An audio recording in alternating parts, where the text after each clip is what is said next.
खुज़ात बाप 8। और इफ़्राइम के लोगों ने उससे कहा कि तूने हमसे ये सलूक क्यों किया कि जब तू मिद्यानियों से लड़ने को चला तो हमको ना बुलवाया। सो उन्होंने उसके साथ बड़ा झगड़ा किया। उसने उनसे कहा, मैंने तुम्हारी तरह भला किया ही क्या है?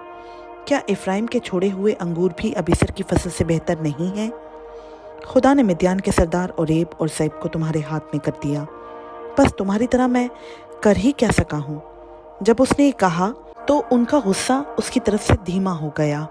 तब जिदाउन और उसके साथ के 300 आदमी, जो बावजूद थके मांदे होने के फिर भी पीछा करते ही रहे थे, यरदन पर आकर पार उतरे। तब उसने सुकात के बाशिंदों से कहा कि इन लोगों को जो मेरे पैरों हैं रोटी के गिरदे दो, क्योंकि ये थक गए हैं और मैं मिद्यान के दोनों बादशाहों ज़ेबा और ज़िल्मना का पीछा कर रहा हूँ। सुकात के सरदारों ने कहा, क्या ज़ेबा और ज़िल्मना के हाथ अब तेरे कब्ज़ा में आ गए हैं जो हम तेरे लश्कर को रोटियां दें? जिदाउन ने कहा, जब खुदावंद ज़ेबा और ज़िल्मना को मेरे हाथ में कर देगा तो मैं तुम्हारे गोश्त को बबूल और सदा गुलाब के कांटों से नुचवाऊंगा। फिर वहाँ से वो फनूएल को गया और वहाँ के लोगों से भी ऐसी ही बात कही, और फनूएल के लोगों ने भी उसे वैसा ही जवाब दिया जैसा सुकातियों ने दिया था। सो उसने फनूएल के बाशिंदों से भी कहा कि जब मैं सलामत लौटूंगा तो इस बुर्ज को ढा दूंगा। और ज़ेबा और ज़िल्मना अपने करीबन 15,000 आदमियों के लश्कर समेत खरखोज में थे, क्योंकि फ़क्त इतने ही अहले मशरिक़ के लश्कर में से बच रहे थे, इसलिए कि 1,20,000 शमशेर जन मर्द कत्ल हो गए थे। सो जिदाउन उन लोगों के रास्ता से जो नुज और युगबहा के मशरिक़ की तरफ डेरों में रहते थे गया और उस लश्कर को मारा, क्योंकि वो लश्कर बेफिक्र पड़ा था। और ज़ेबा और ज़िल्मना भागे और उसने उनका पीछा करके उन दोनों मिद्यानी बादशाहों ज़ेबा और ज़िल्मना को पकड़ लिया और सारे लश्कर को भगा दिया। और युआस का बेटा जिदाउन हर्ष की चढ़ाई के पास से जंग से लौटा, और उसने सुकातियों में से एक जवान को पकड़कर उससे दरियाफ्त किया। सो उसने उसे सुकात के सरदारों और बुजुर्गों का हाल बता दिया, जो शुमार में 77 थे। तब वो सुकातियों के पास आकर कहने लगा कि ज़ेबा और ज़िल्मना को देख लो, जिनकी बाबत तुमने तनज़न मुझसे कहा था। क्या ज़ेबा और ज़िल्मना के हाथ तेरे कब्ज़ा में आ गए हैं कि हम तेरे आदमियों को जो थक गए हैं रोटियां दें?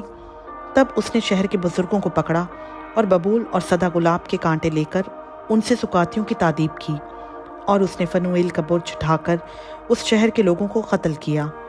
फिर उसने ज़ेबा और ज़िल्मना से कहा कि वो लोग जिनको तुमने तबूर में कत्ल किया कैसे थे? उन्होंने जवाब दिया, जैसा तू है वैसे ही वो थे। उनमें से हर एक शहजादों की मानंद था। तब उसने कहा कि वो मेरे भाई मेरी माँ के बेटे थे। सो खुदावंद की हयात की कसम, अगर तुम उनको जीता छोड़ते तो मैं भी तुमको ना मारता।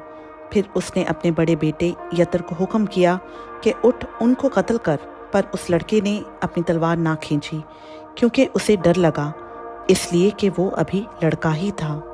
तब ज़ेबा और ज़िल्मना ने कहा, तू आप उठकर हम पर वार कर, क्योंकि जैसा आदमी होता है वैसी ही उसकी ताकत होती है। सो जिदाउन ने उठकर ज़ेबा और ज़िल्मना को कत्ल किया और उनके ऊँटों के गले के चंदनहार ले लिए। तब बनी इसराइल ने जिदाउन से कहा कि तू हम पर हुकूमत कर, तू और तेरा बेटा और तेरा पोता भी, क्योंकि तूने हमको मिद्यानियों के हाथ से छुड़ाया।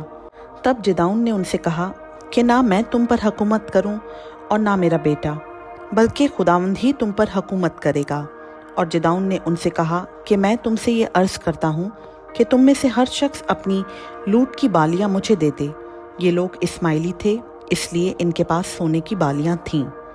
उन्होंने जवाब दिया कि हम इनको बड़ी खुशी से देंगे।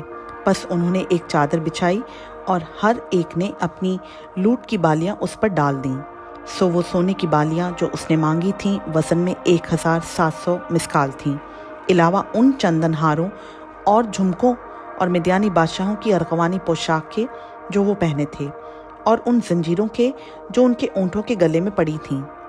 और जिदाउन ने उनसे एक अफूद बनवाया और उसे अपने शहर उफरा में रखा, और वहाँ सब इसराइली उसकी पैरवी में जिनाकारी करने लगे, और वो जिदाउन और उसके घराने के लिए फंदा ठहरा।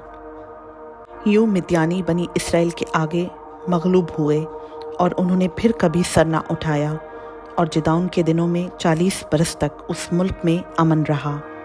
और युआस का बेटा युरबाल जाकर अपने घर में रहने लगा और जिदाउन के 70 बेटे थे जो उसी के सुलभ से पैदा हुए थे, क्योंकि उसकी बहुत सी बीवियां थीं। और उसकी एक हरम के भी जो सिकम में थी, उससे एक बेटा हुआ और उसने उसका नाम अबीमलेक रखा।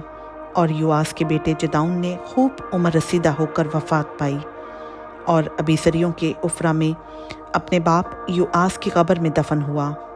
और जिदाउन के मरते ही बनी इसराइल बरगश्ता होकर बालीम की पैरवी में ज़िनाकारी करने लगे और बाल बरीद को अपना माबूद बना लिया। और बनी इसराइल ने खुदावंद अपने खुदा को, जिसने उनको हर तरफ उनके दुश्मनों के हाथ से रिहाई दी थी, याद ना रखा।